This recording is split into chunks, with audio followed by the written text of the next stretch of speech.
So diving into the Congregation, so you in 2019 you put out the first full-length album, Welcome to the Congregation. You describe this as a rock and roll tent revival, celebration of peace, love, and rock and roll. My first comment is, you mentioned with the Road Hammers that Jason up front had this image of, or he had this vision of what the Road Hammers were, what you guys look like, what the music would be, the image. Let me know if this is accurate, that I feel that level of care and attention with the Congregation. So take, instead of the image of the Road Hammers, that with the Congregation there's that same level of thought where there's a specific sound, there's a specific style, there's this aura that you're building, that you're the preacher guy, the between the album, the song titles, the type of music, it feels like something that is insanely cohesive. Does that make sense? That I'm trying to get something across, and I don't Absolutely. know if Yeah. it's coming No, across. 100%. You nailed it. I basically took, because I saw it from the beginning, from the impetus with the way Jason created that band, the Road Hammers, and the ideas and everything had to fit in that mold. I did that exact same thing with the Congregation, and largely with his help. He co-wrote two of the songs on the first album, uh, and but I had that idea of this rock and roll tent revival. It's the preacher man leading it, and spreading the gospel of peace, love, and rock and roll, and having this outrageous front man that's like the Alice Cooper of the band, and dressing up in these crazy outfits and looking like something out of an acid trip, Some cult classic movie. swamp preacher. Yeah.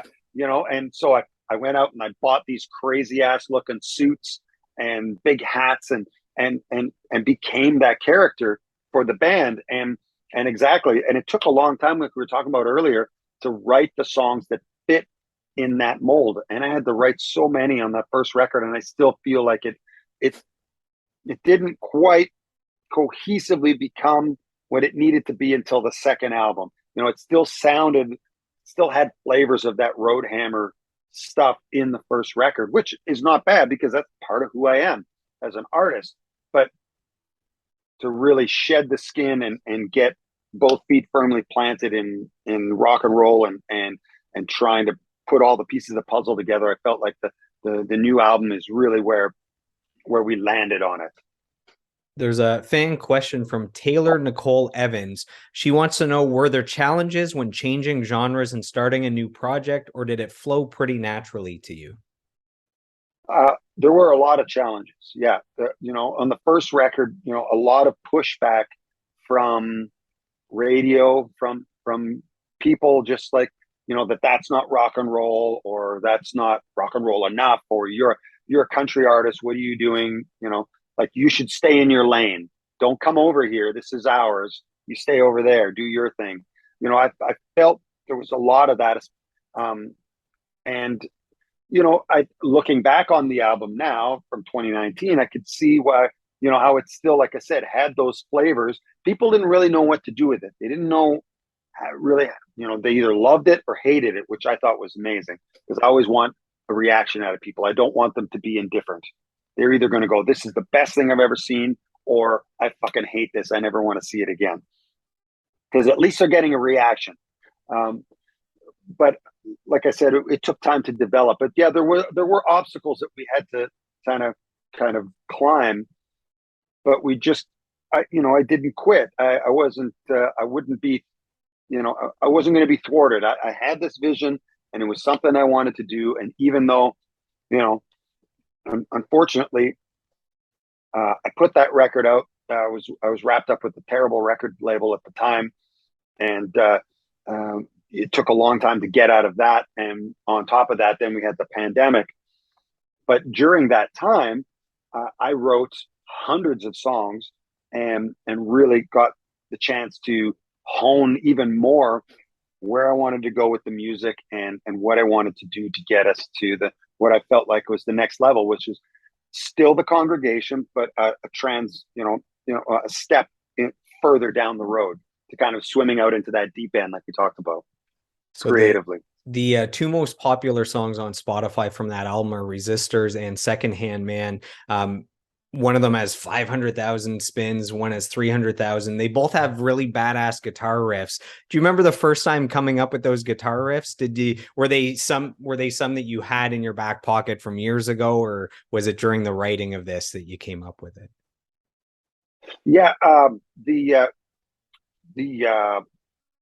riff for Resistors started out as a loop that um, one of my co-writers, Dwave, came up with, and he just put that on and just started looping it, and I tuned my guitar to open E and started playing along with it, and it just from there, over the course of a couple hours, just kind of riffing on that, letting it play over and over again, we came up with that song, and a lot of it was just stream of consciousness writing, with those verses.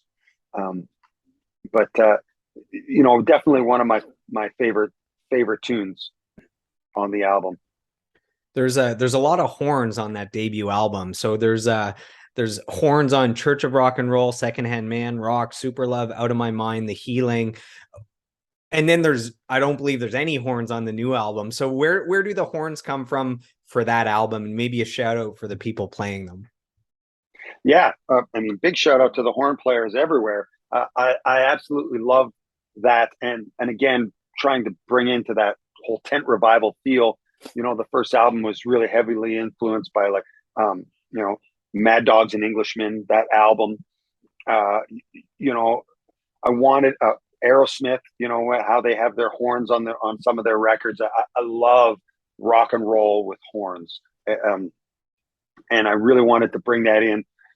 As we started rolling out the record and stuff, we were touring with the horns section, and it's a big band. And when you're trying to, you know, get opening slots for bands, and you're trying to build something, it's really difficult to have a 10-piece band, on any stage and opening. So we that became a bit of a stumbling block, and also um, I think, well, the next record didn't have any horns, mostly because we couldn't go to any studios and record it. That record was all recorded at home. So in my studio, and in the two Dans that produced it. So we didn't really have the luxury of going out and recording horn players for it. And we wanted it to have more of a modern sound on the next record. So rather than leaning on horns, we created really cool samples, and taking vocalists and just affecting them, and turning them inside out, and creating really cool landscapes with vocals. There are two songs, The Healing and One Thing Right, that are more ballads that I find really showcase your vocals. Are you like me? Are you a sucker for a good ballad? Yeah, man, I want to, want those songs that get you, like we were saying earlier, right in the feels. I love those songs. Um, the Healing we play every single night live, and it always really strikes a chord in people, and because I think that everybody needs it, more than they know. Sometimes, it's a gift that we all need, and are too often don't want to, or aren't ready to accept. And I wrote that with Scott Baggett, my producer, and Jeffrey Steele, who's an incredible songwriter. He's got more number one hits than you know than he's got room for on the walls of his studio. And a great friend of the Roadhammers, who he co-wrote Mud, and a lot of great songs on our records over the years. But yeah, that song is a beautiful song. And One Thing Right, I wrote with Simon Climie, who's famous for producing Eric Clapton. I flew out to Nice, France, and wrote with Simon for 2 days. And and the first day and a half, we got absolutely nothing. I was so jet lagged, and he was jet lagged, and we just were sitting up in his castle on the cliff, overlooking the ocean in France, and it's just perfect. And I'm like, my record company flew me all the way out here, and I'm not going to get anything. And I was shitting my pants.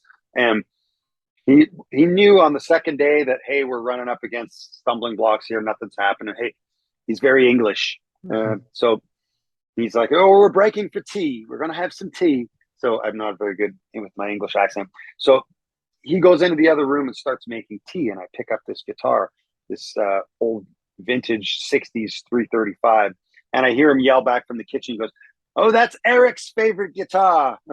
Like, I knew which Eric he was talking about. There's some inspiration, I think, right there. Right, and I just started playing that riff that you hear at the beginning of One Thing Right.